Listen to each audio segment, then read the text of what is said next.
Hello everyone and welcome to our channel and welcome to this program. It is a program on what is happening in India at present, that Pakistan has violated ceasefire. Today around 5 p.m. we got the news through TV channels that Pakistan and India has agreed. This means that Pakistan has agreed and so India also complied that a ceasefire would be followed. However, this ceasefire was totally out of how it has come out. It's a very questionable thing because what we were seeing here in India, that Pakistan was continually bombarding our cities. They were launching ballistic missiles. Now the first act the first act of aggression was from Pakistan, and it's not just first act of aggression. Creation of Pakistan was the first act of aggression against India. Then in 1965, then in 1971, then in 1999, and then in Pahalgam on 22nd of April. Between all these years, it is Pakistan which was responsible for spreading the feeling of separation among Sikh community in the Punjab. They provided them special training.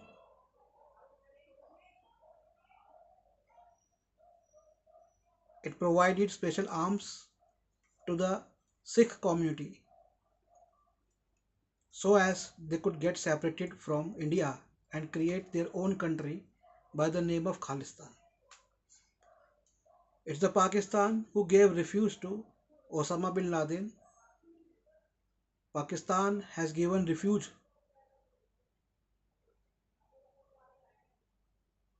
to one of the most criminal mind, Dawood Ibrahim. Pakistan is exporting nuclear weapons. Pakistan is exporting drugs. So there are two types of mafias within the Pakistan. One is a drug exporter, and these drug exporters gave money to the terrorist groups.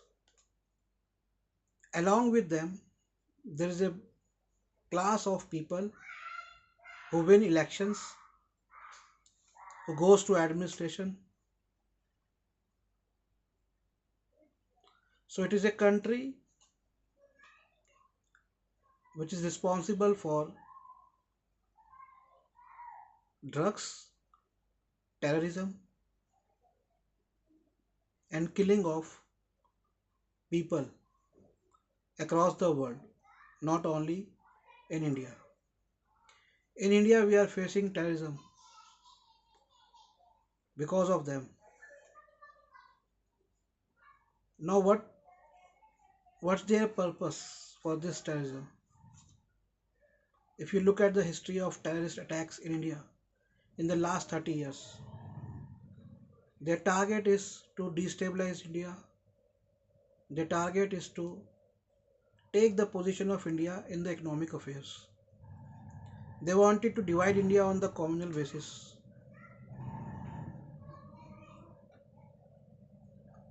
Their plan is to divide India on the communal basis and then to win India.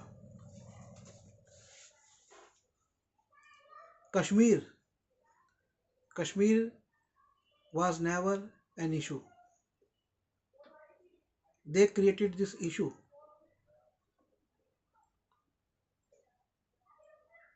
The ruler of Kashmir came to India. He lived in India.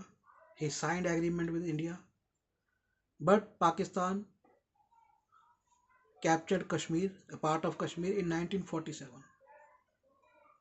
till the time he didn't come to India, taking benefit of the situation. And when he talks about Kashmir, when the Pakistan talks about Kashmir, today, at the time I am making this video, they are bombarding the Indian side of Kashmir. Do they love Kashmiri people? No, they make them terrorists. If you go to all the tourist places in India, you will find there are shops and big showrooms of Kashmiri people. Kashmir and Kashmiri people have been always given opportunities in the Indian government, in the businesses, in the loans. We have a bank by the name Jammu and Kashmir Bank, J&K Bank. This separatist feeling is used by the Pakistan on the pretext of religion. Now Bangladesh was part of Pakistan,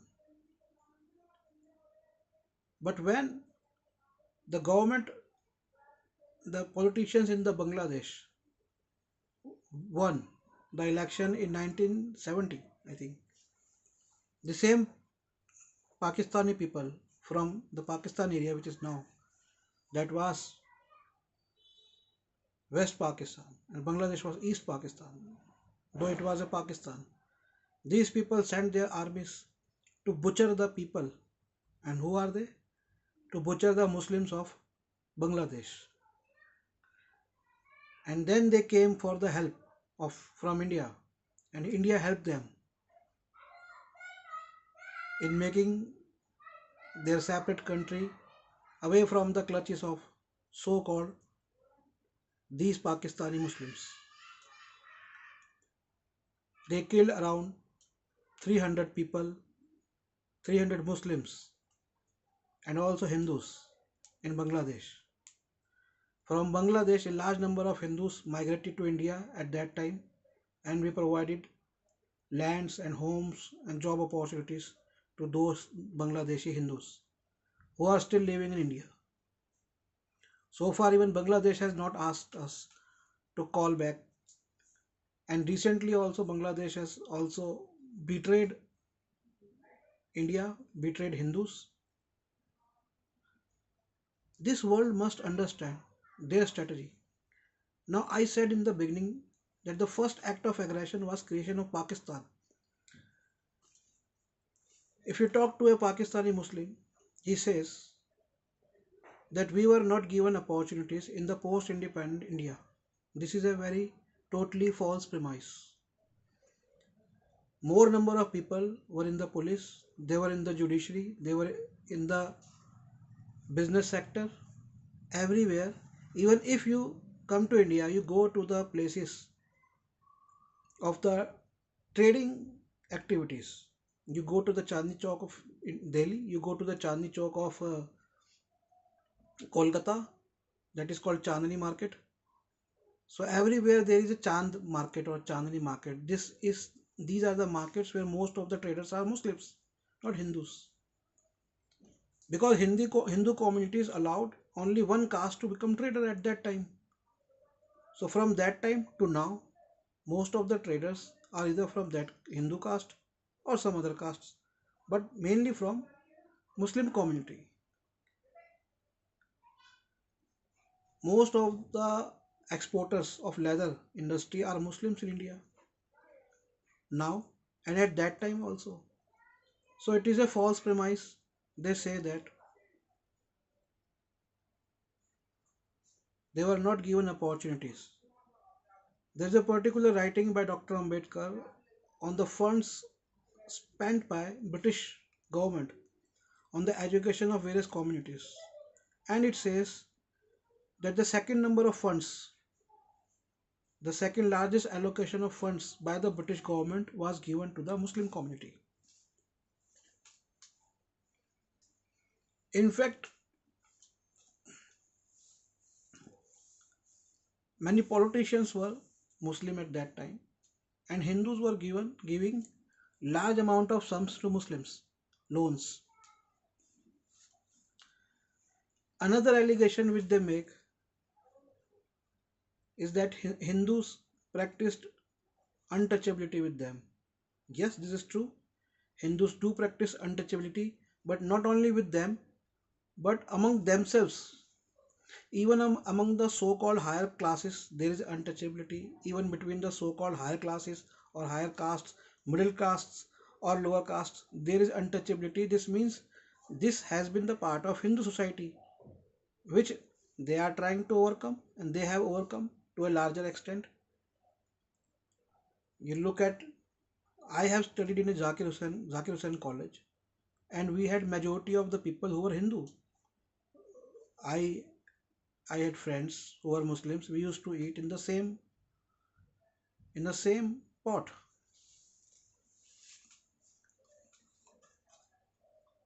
There were differences at that time, but those differences were coming from Middle Ages. So that excuse is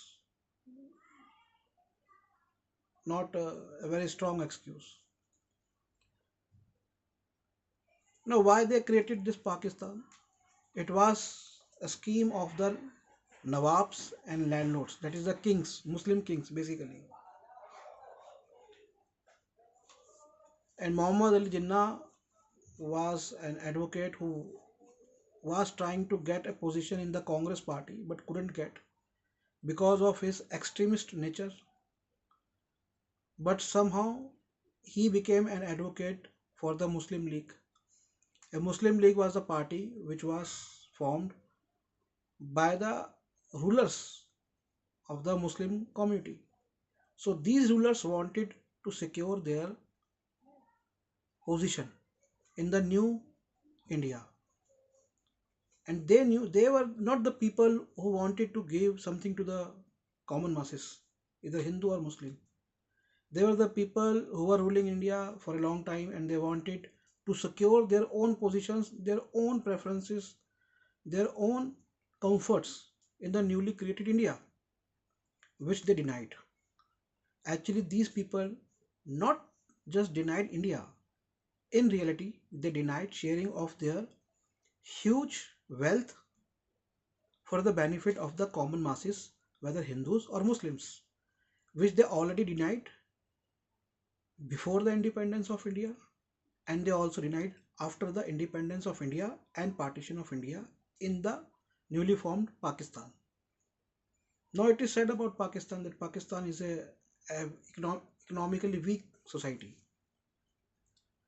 If you look at the Pakistan, I would say Pakistan and Bangladesh, both. Now Bangladesh has the population approximately equal to the population of West Bengal. It is a half part of the Bengal. So half is Bangladesh, which was the real Bengal, full Bengal. And if you look at the area of Pakistan, it is a huge area. Its population is not even equal to the one state of India, that is Uttar Pradesh. The population of Uttar Pradesh is more than the total population of Pakistan. So looking at these factors, we gave almost one third of the area of India at that time to Pakistan in the form of like Pakistan, East Pakistan and West Pakistan, that is Pakistan now and Bangladesh. They were having an upper hand in the cotton industry, jute industry, very good agriculture. Many industries were there in the Lahore. Dhaka of Bangladesh was connected, it is still connected to most of the Southeast Asia, and it is the most important hub of the jute and cotton industry. And today we know that Bangladesh is one of the largest exporter, I think second largest exporter in the world of the garments, clothes, garments, jute, cotton. And so is the Pakistan. Pakistan's one of the major contribution in its exports come from textiles. In 1965, before 1965, during American and Vietnam War, Pakistan got huge orders from America to supply foods, clothing, and they gained good amount of money. But what they did with that money?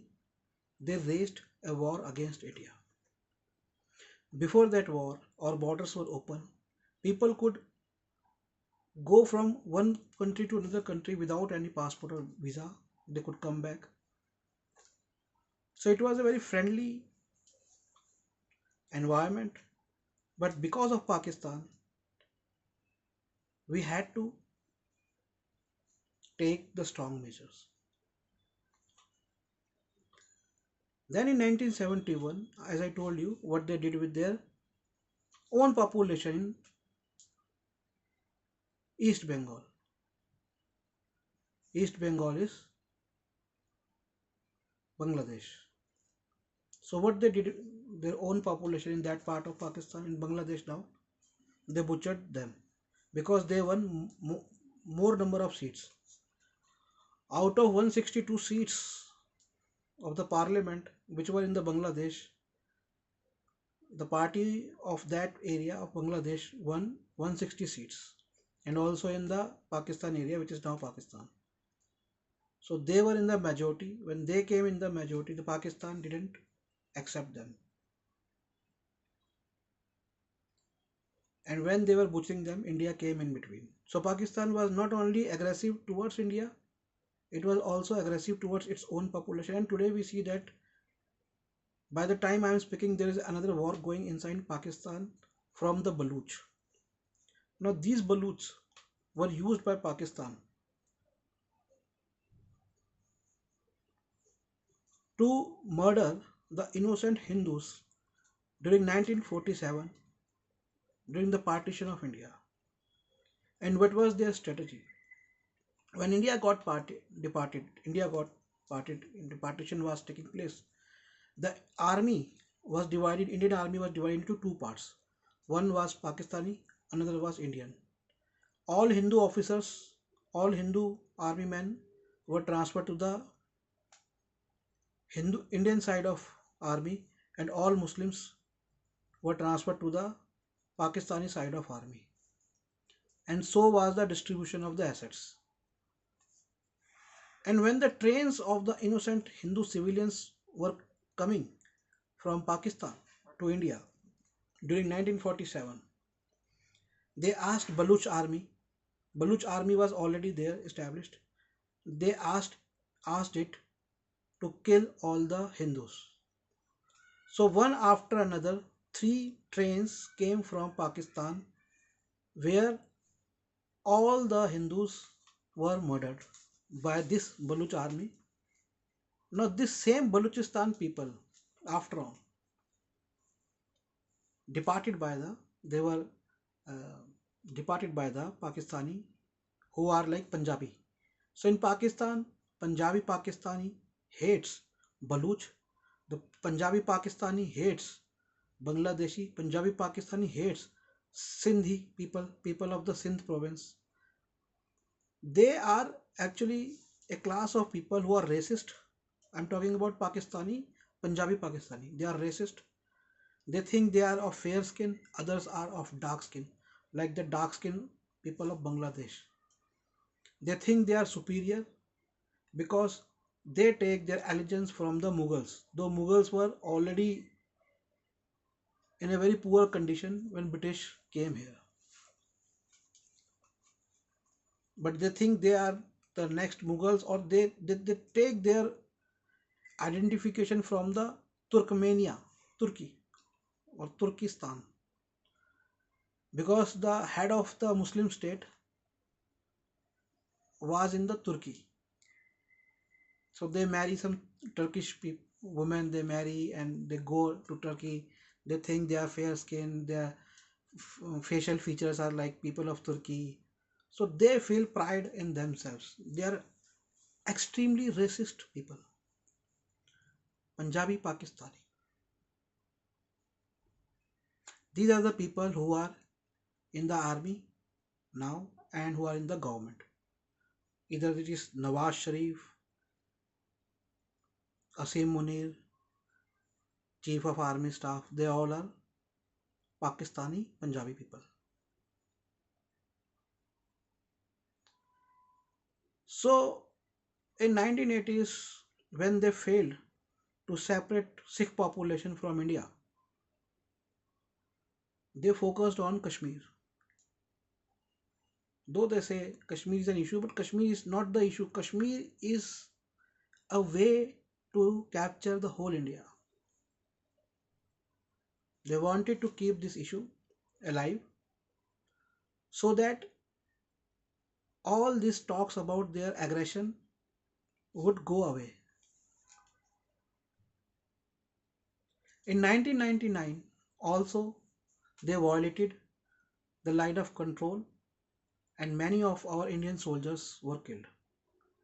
Before 1999, in 1998, we tried, our Prime Minister Atal Bihari Vajpayee at that time tried to sit with Pervez Musharraf, then Prime Minister of Pakistan. We called him. A huge reception was given to him in 1998, thinking that there would be a settlement, but he refused to settle. Because if they refuse the issue of Kashmir, then,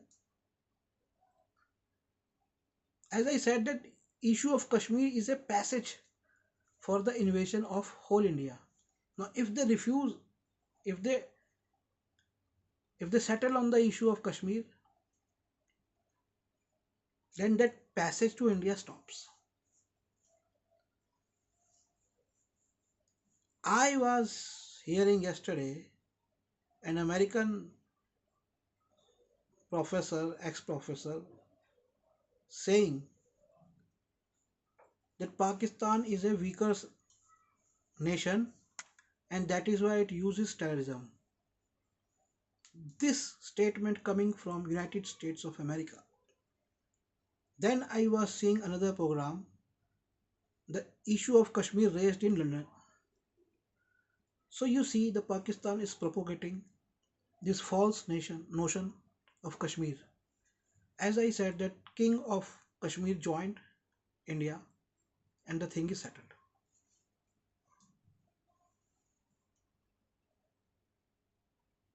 And it was an agreement between Pakistan, India and Kashmir that no one would go to Kashmir and capture it, but it was Pakistan under Muhammad Ali Jinnah who entered their forces and Afghani forces into Pakistan, into Kashmir.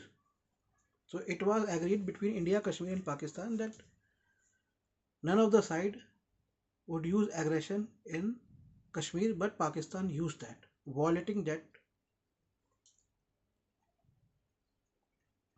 agreement. So Pakistan goes to international community and creates a hype around Kashmir. And it is not only just a passage to capture India,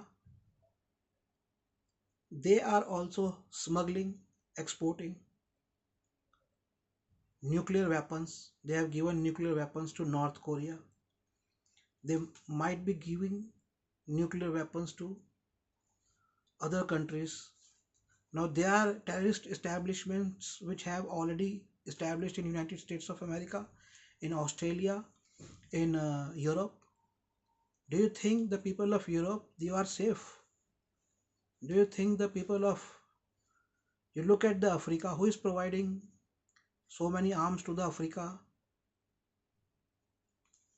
Do you think that people in Australia are safe or in United States are safe? No. This all terrorists from Pakistan are sending drugs, arms to the whole world and establishing terrorist camps, terrorist bases, which would further turn into military bases soon. Maybe they have a strategy of maybe in the next 30 years, 40, 50 or 100 years. It would happen. I don't know when would that happen. I can't say, I can't predict that, but that thing would happen. They are strategically, as I told you, their strategy in India. First aggression in 1947 against Kashmir. They never say that we violated the agreement between India, Kashmir and Pakistan that we would not enter our forces. But they entered their forces. then in 1965, then in 1971, then in 1999. Between 71 and 1999, they tried to separate the Punjab, Indian Punjab, by training some of the Sikh youths. Then after 1999, constantly, and before 1999, they are constantly bombarding the Indian cities. 8 blasts took place in Delhi in a single day. 11 blasts, I think, in Mumbai in a single day, twice. Four people, armed people, come into the crowded city of Mumbai and shoot innocent people. And recently in Pahalgam, I mean, the list is innumerable. This is Pakistan. The world community must understand. It's and most of the European uh, diplomats and thinkers, they try to warn India that it is a Pakistan is a nuclear state, so India should be threatened. India should take care of that. No, it is you, the world community, who should take the cognizance of this state who is exporting nuclear technologies, nuclear weapons to the terrorist organizations around the world. You are under threat more than us because we are dealing with it. It has become a day to day basis for us. But you are uh, under threat, and what I am saying is not a nonsense. You look at 9/11. USA at that time was a security cap for the whole world. But what happened in 9/11? Now that incident was strategically prepared to capture USA in the future. And look at the blasts in France, in England, in Europe. This means as they are preparing to capture India, they are also preparing to capture Europe, America, Australia also. It is their strategy. This 9/11 was a strategy, a military strategy against United States of America. So don't barge on the issue of Kashmir and don't tell India that we should be threatened of their nuclear arms. It's you who are more threatened.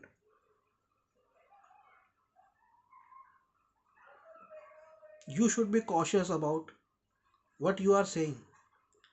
When you are saying that Pakistan is a weak, no. Pakistan is a large country with lot of natural resources. It's not a weak. They ask money because it's your banks who wanted to give them money because you know that they will repay. And because if they don't repay, you will come and capture that country because that country has resources. That's why you are giving them money. And you know that they are using this money to buy weapons.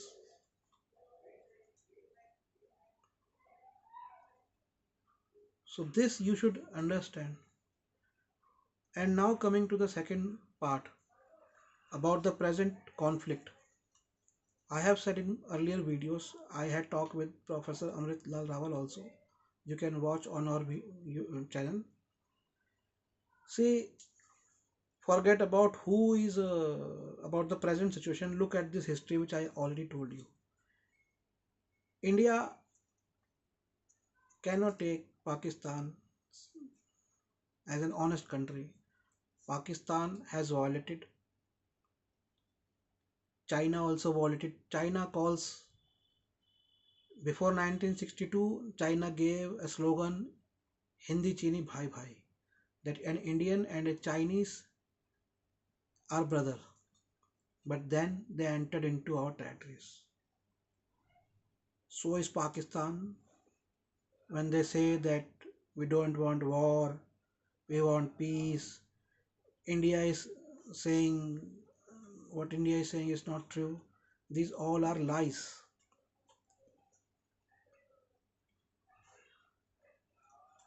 This you must understand. And India, media in India, people in India, yeah, the younger generation must understand that Pakistan is a big cheater. Now they are at 5 p.m. We heard the news of ceasefire at 8 p.m. today. I think today is 10th May. When their loan of $1.4 billion has been approved, which is a part of over $7 billion fund they are going to get from IMF. So I think yesterday it was approved, and today they said that okay, we are going to have ceasefire, and then within 5 hours, within 3 hours, they started bombarding Kashmir, Jammu and Kashmir area. The same person who was considering Pakistan as a weak nation, and this an American professor was saying that Pakistan is a weak country. No, it's not a weak country. He was saying that Pakistan is a weak country. That's why Pakistan is using terrorism. So do they agree that if Colombia is a weak country, so it has right to use terrorism against USA, or West Indies is a weak country, so it has right to use terrorism against. This is a nonsense coming from USA. What kind of what kind of logic is this? This means there are people in United States and other parts of the world who are involved in the arms dealing. They don't want Pakistan to settle down because they wanted to sell their arms. So this young generation must also understand. So when from the big countries like America or any other country are coming in between India and Pakistan, they should be not only just aware of this thing, that they should keep their self-interest aside, but they should also be scared of Pakistan. This you must understand. You are helping a dragon who will come after you, who will hunt you, like you helped Osama bin Laden. This dragon will hunt you.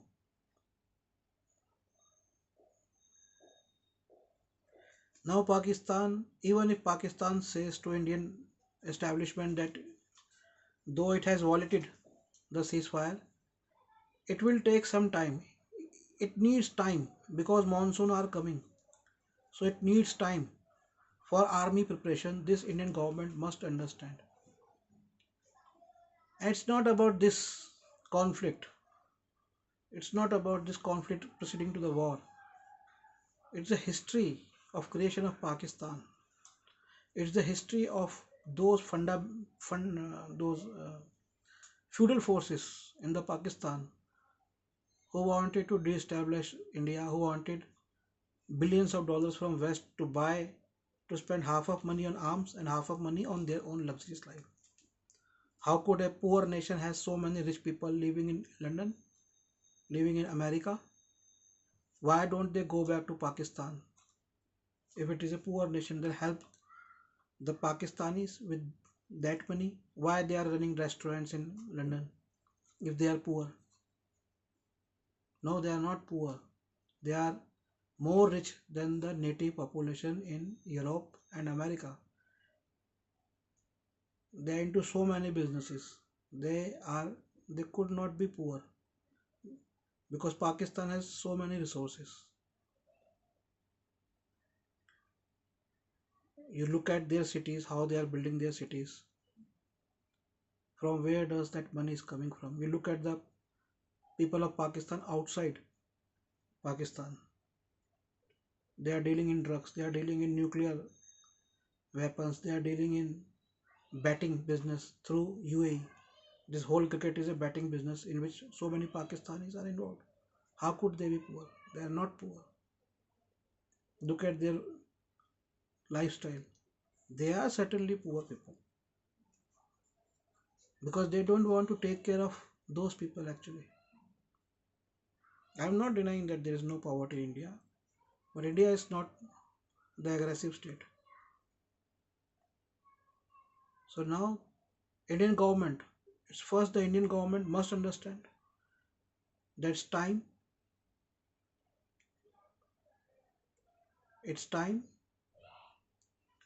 to take a decisive decision whether they want such country in their neighbor or not.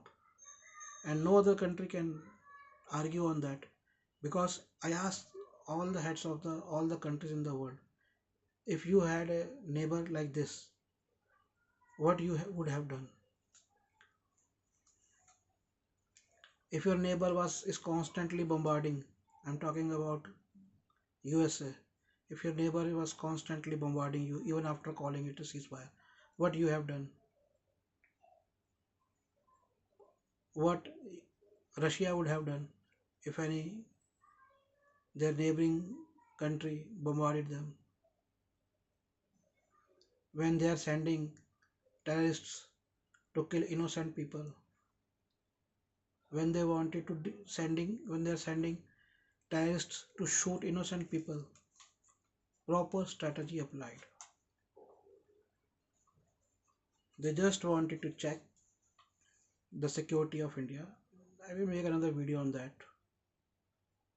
So all the countries in the world must take care of it, must answer this. What should be the step of India? What would be your step if you were facing such a neighbor for over almost, if you consider it, the aggression from 1947 to now, almost for over 75 years, and we have more number of people to save. We have more population of Muslims than in Pakistan, and we have given a protection to Bangladeshi people also. There are more Bangladeshi Muslims in India than they could go. Can they go to Pakistan? Recently, Pakistan has deported Afghani people whom they used against India. But there are 50 million Bangladeshi, and most of them are Muslims in India working and living. Can they take those 50 million people if they are Messiah of Muslims? No. It is a feudal country run by the feudal lords of Middle Ages, whose purpose is for their own welfare. Look at the people. All are in the London, Paris, USA, enjoying a good life over there, controlling the drug mafia, terrorist organizations, and arms. And most importantly and most dangerous thing is the nuclear export, export of the nuclear bombs, which Pakistan is doing. So if India goes on a war to destabilize Pakistan, as Mr. Trump says that Canada is 51st state of USA, we can also say that Pakistan is, or Sindh or Baluch will be our newly states. Why should we? Why can't we say that? We also have tongue.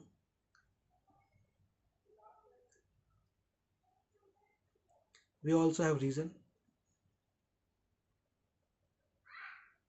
I hope, I do not want it to offend, but considering these situations, I hope that youngsters and also the people outside India who are watching it must understand the India's position. Just now, just few hours now, our media was reporting that okay, there is a ceasefire. For 3 hours it was telecasted there is a ceasefire, but then ceasefire was violated from Pakistan side, and now what should we do? For how long? For 75 years we are suffering. For how long we would suffer? Our trains are not safe. Our tourist spots are not safe. Our ports are not safe. Shouldn't we have right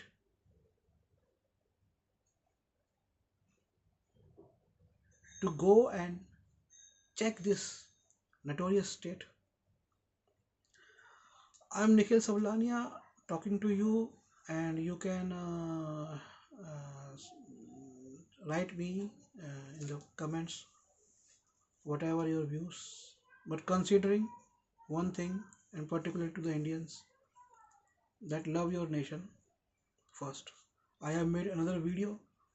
It's in Hindi. I will also make in, I don't know. It's in Hindi. Those who can understand Hindi. It's on one of the army officer, Lieutenant Colonel, Lieutenant Major JFR Jacob. You can watch it. Thank you very much for watching it.